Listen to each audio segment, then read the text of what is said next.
Hi guys! So I've been getting a lot of requests on YouTube to talk about the interview process for NSLI. So here we go. First and foremost, depends on your location in the US. Some people had phone interviews and then other people had the interviewers go to their house or they had to go to the interviewer's house. For me, I lived in New York and I was fairly close to the American Counsel's office in New York City. So I actually had to go to downtown and go to the American Counsel's office and have my interview there. Now another thing is people talked about, having to fill out some sort of form before they actually went in and talked to the interviewer, but I didn't get any form to fill out, so I guess that's also different for each state or something, because, I don't know, people had to fill out like questionnaires or something regarding like personality, characteristics, and then when they went in for the interview, apparently they had to elaborate on that.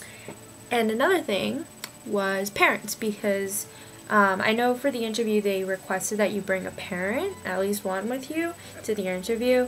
I guess people who brought their parents along with them, they asked like the parent how comfortable they were sending their child off to another country to study, for 6 weeks or for the semester program or the year program, but apparently I heard this year NSLI cut the semester program. I went off topic there for a moment.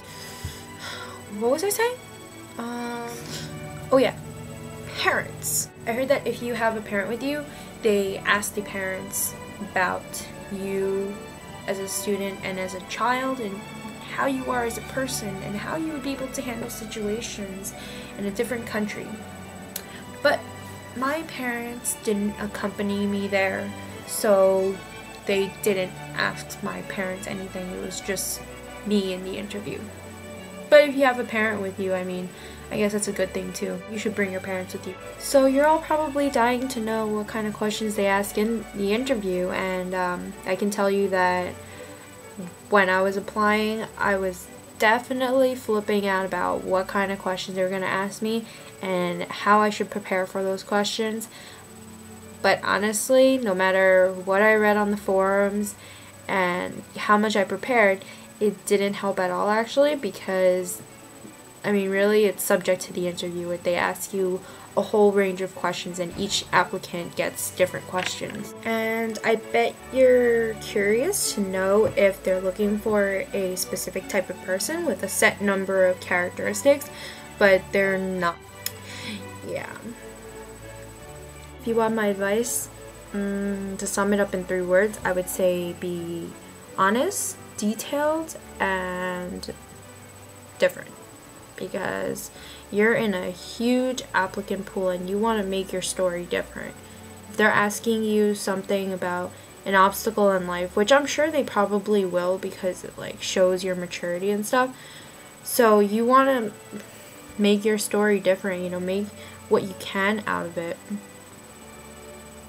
Show them that you changed, show them that you really want this and that you're a mature person and you can handle this type of situation where you're in a different country, you might face culture shock, and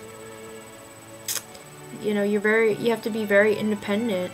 But also it's very important to get the point across that you really want this scholarship, because that's what it comes down to.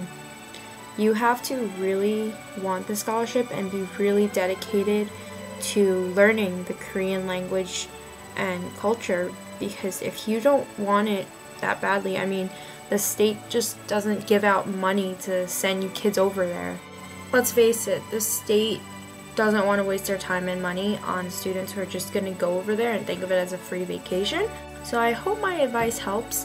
Basically, I'm just saying there's no real way to prepare for an interview, any interview in fact, so the only thing you can do is to know yourself, understand what you want, and know your level of maturity and face reality, and definitely think about whether or not you can handle such a thing, because this scholarship, honestly, it is stressful on you while you're there. You are dealing a lot with being in a different culture by yourself. It's probably the first time that most of you are going to be independent from your families on this trip. And yes, you have support, but most of it lies on you. Okay, well, I'm gonna go get some sleep because I'm tired and I'm sick right now. And I have a research paper coming up next week. And my finals are coming up in 2 weeks. So I gotta get studying. So I need to sleep and make sure my sickness gets better so I can stay up and study. Yeah. Well, if you have any more questions, just send me an email. Well, actually, don't send me an email. That's creepy. Send me a message on YouTube or leave a comment or something. Talk to me. Tell me what you want to hear from me because I don't know what to say in these vlogs anymore. Adios, sayonara.